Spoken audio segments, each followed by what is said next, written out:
This is the plaintiff, Tonica Williams. She says her former childhood friend has ruined her life, and she's rip-roaring mad at her. That's right, she was nice enough to put her car in her name for her former friend. The woman got the car repossessed and now won't pay her for the 8 unpaid parking tickets and fines. So she's suing for the $5,000 she's owed.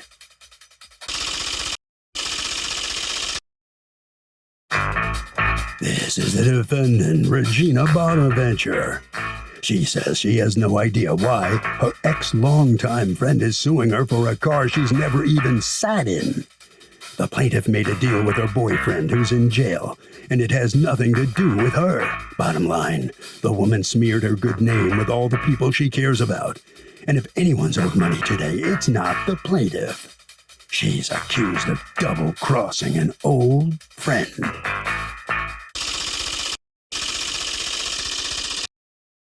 The defendant filed a countersuit for $5,000 for defamation of character. All parties, please raise your right hand. This court is now in session. The Honorable Judge Marilyn Milian presiding. Litigants have been sworn, Your Honor. Thank you, Douglas. You're welcome. All right, Ms. Williams, you're suing your former good friend, Ms. Bonaventure, for $5,000. Why? What happened? So, what happened was she fell on hard times, and actually, she's right. Her and her former or ex-boyfriend did ask me, can I get them the car? So she needed to get around because he was in prison at the time, and she didn't have a car to get around. So, however, she came to me and she asked, can I take out a car for her in my name? And, I really didn't want to do it, but I did. And the car got repossessed. And then after the car got repossessed, I wasn't too much worried about the repossession because I took care of that end. But the issue was about the tickets that was causing me not to be able to rent a car. She did. So you got her a car for her use, and she drove it around for how long? She had it for about a year. And then during that year, she got tickets and ignored them. And the tickets come in your name because the car is in your name. Absolutely. The car gets repossessed because she's not making payments? I'm not really sure. Pretty much, yes. The payments wasn't being paid as well. Okay, but you're not worried about the ruining of your credit with the repossession. You were worried about the tickets. The tickets amounted to how much? $1,300. At the time when you first noticed them, how do you find out about the tickets? I had called 311. But why? What possessed you to do it? Once the car got repoed, I just wanted to make sure that there was no tickets in my name because I already took care of the end of that. So I just really wanted to make sure. And at the time, the tickets were $700? Yes. All right. And they have since doubled almost? Yes. All right. And you feel if she got the tickets, she should pay them, right? Absolutely. Pretty simple, right? Yes. Not so much, because now I'm going to hear her story, and she has an entirely different story. What do you say happened, Ms. Bonaventure? So, good afternoon, Judge. I did call Tonica Williams. I called her on a 3-way call when my boyfriend was incarcerated at the time. What was your boyfriend incarcerated for? He was incarcerated he was swept up. He got released right after that, though, for something with his friends. They all got pulled over in a car, and he had to go into jail with them. Right, but what was it something that happened in the car, or was it? No, this car, no. This car wasn't even thought about yet. This is how the car got taken out to begin with. He was incarcerated. We needed the extra money to get him out. So I asked her. What do you mean the extra money to get him out? Well, I called on 3-way. He asked her to take out a car for him and sell it to get the money. Why take out a car? You mean and then not pay it? I'm sorry. Not pay the loan? No, that's not what it was. So why not just put the money towards the bond? Why buy a car, sell a car? Why do that? We had to sell the car for the extra money to get the bill money. How do you get the car? She financed the car, Ms. Tonica. So then the entire plan was to nail the finance company and not pay off the loan. No, that wasn't the plan. Well, then what's the point? If the point is to pay off the loan, the car costs $3,000. Take that $3,000 and put it towards bail. All right, so. No, not all right. So explain to me the scheme because it's not making sense to me. There wasn't a scheme. What happened was the person that was trying to get a car to begin with didn't have good credit. So he called Tonica and asked her to pull out the car for him. So the money that was sold for that car was going towards his bail money. That's exactly what happened. Okay, so stop. So there's a fourth person involved? There's 4 people involved. I never even sat in the car. Okay, so there is a guy willing to put money up for bail if Tonica gets a car in her name for that guy to drive? Basically. Who's And she that did it. guy? Give me the first name of that guy. Oh, I don't know. This is somebody that he had. This the only thing that I did was 3-way to call. He had everything planned out. I don't even know the person that Okay, he sold and the car what's to. your, Everything, is this boyfriend still your boyfriend? No. And what was his name, first name? That's who wrote the letter, Delano. Now, who then got the tickets? I wouldn't know. I did not drive that car at all. Not once. Right, but you are involved in getting this deal done in order to get your boyfriend out. No. What I did was he asked me to call Tonica. I called Tonica on 3-way. They spoke. That was it. He asked me to bring Tonica. Well, she asked me because she didn't have a way to get there to go to the dealership. So I went and I brought her to the dealership. I did not sign for no car. I did not drive no car. All I did was make a 3-way call. What is your response to that, Ms. Williams? First of all, I had no acknowledgement of no third-party contact with the car being sold for bail money. That is new news to me.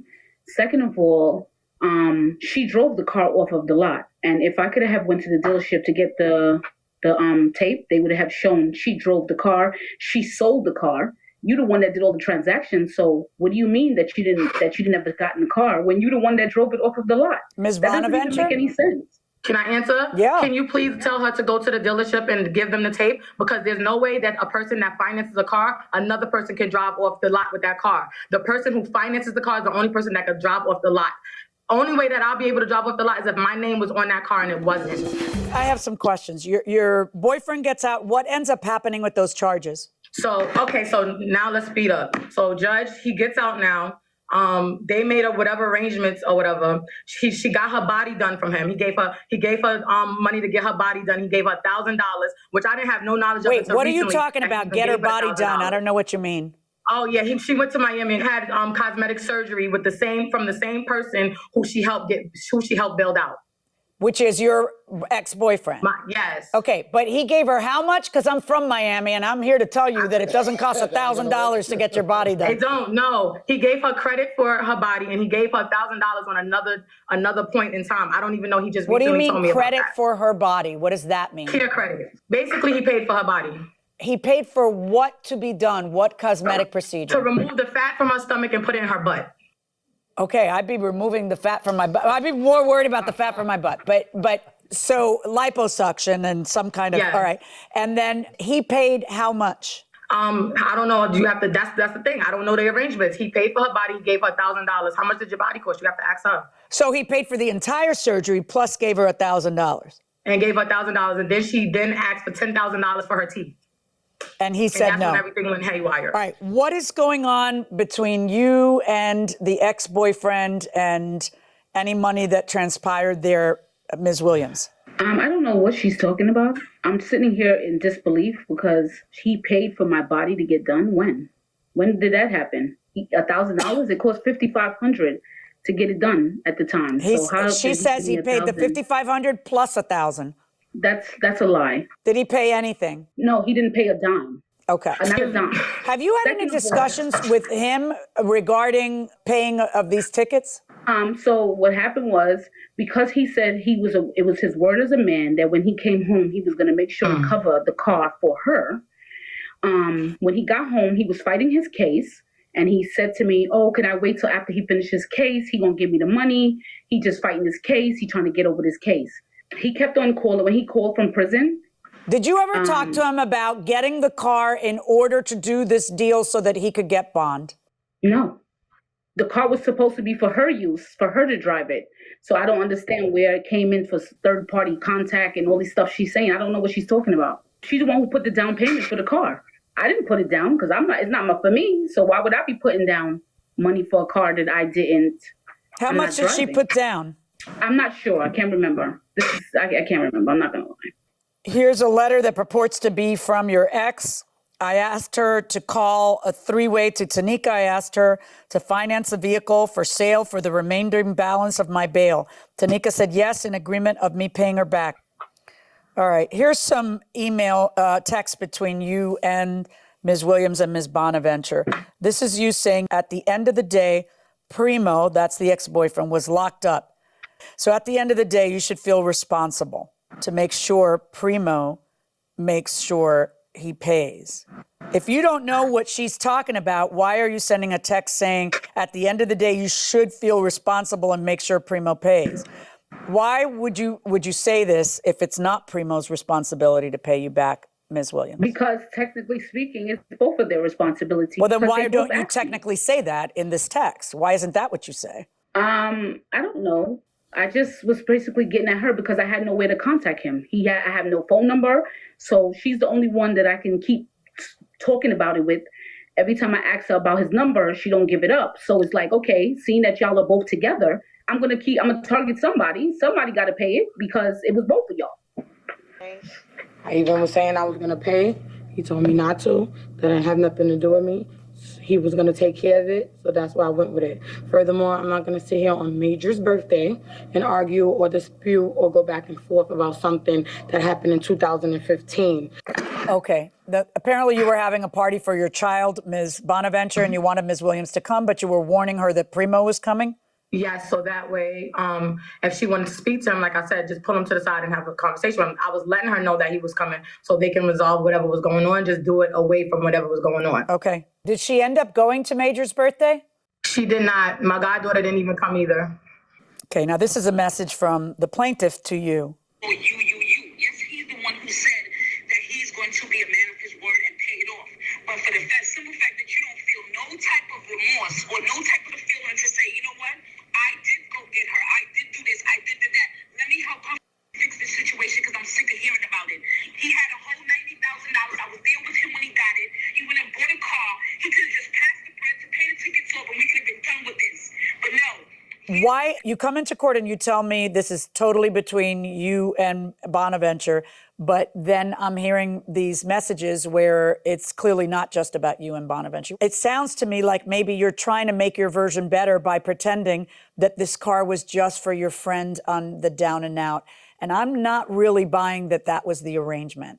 So I'm going to give you another chance to tell me what the skinny is here so that I can figure out if she has liability or she doesn't have liability. But you can't color it by trying to pretend that this was all for her and you don't know what she's talking about when she mentions Primo, because I see your text and I hear your voice. So now let's try it one more time. Take two. What actually was the arrangement here?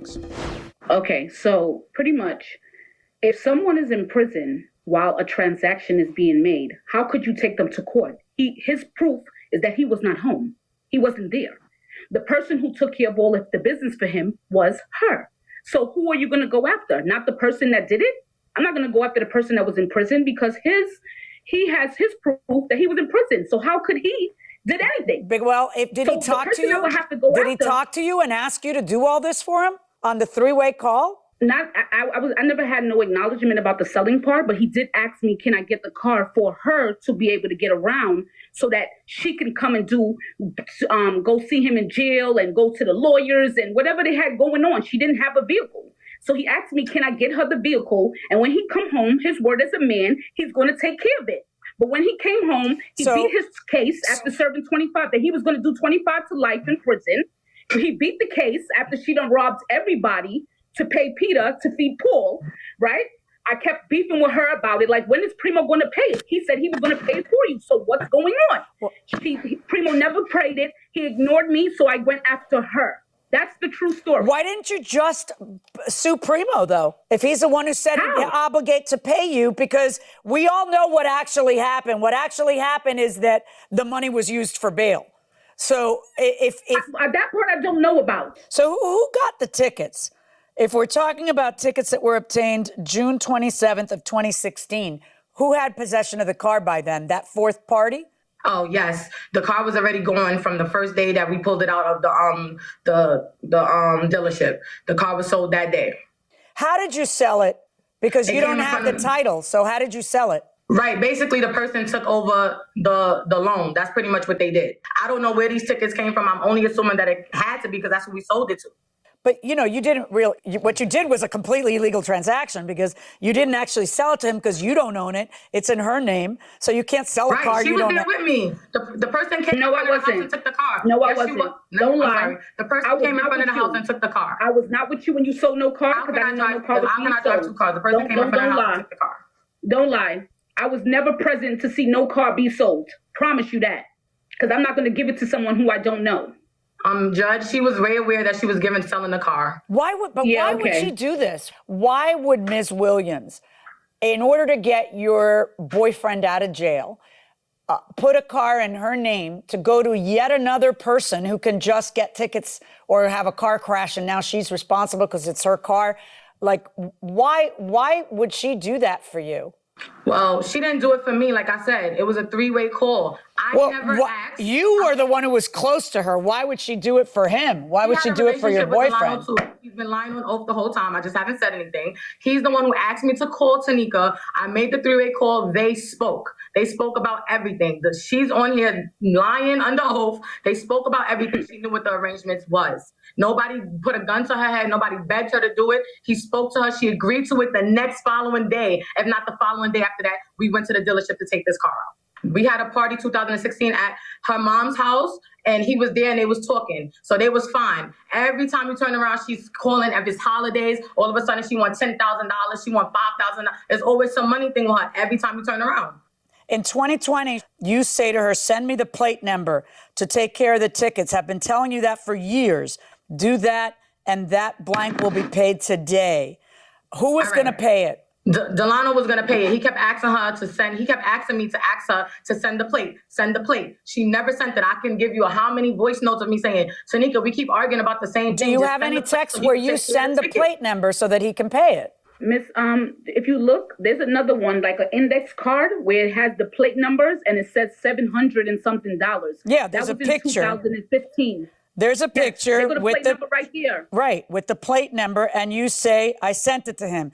He gonna do it when he get in. Ms. Bonaventure, here it is, and you get, and what? He didn't do it? All right, so no, when I sent it to him or whatever, he said that can't be correct because the person already had turned in the plates. So that's the only thing I know from that. So that's all I could do. But here's the thing, Ms. Williams, when you try to make it look like all your dealings were with Ms. Bonaventure, and I see these kind of texts, I sent it to him, he's gonna take care of it. It's very obvious to me that you did not take out a car for her use.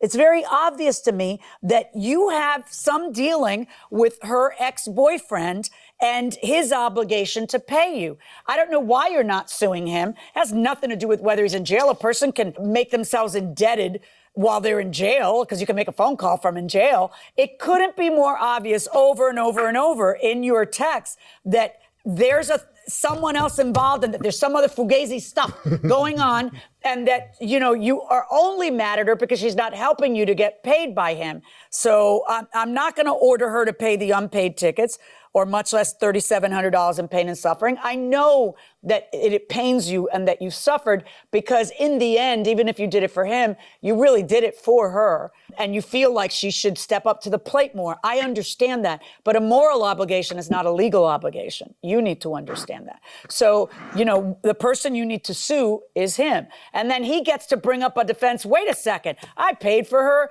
whatever. And here's proof of the $1,000 I gave her. And so I have paid her. Whatever, that's how this has to happen. Not here, not today, and not against her. Verdict for the defendant. On your counterclaim against her for $5,000 for defamation of character. Why? Because she's going around telling people that you owe her money?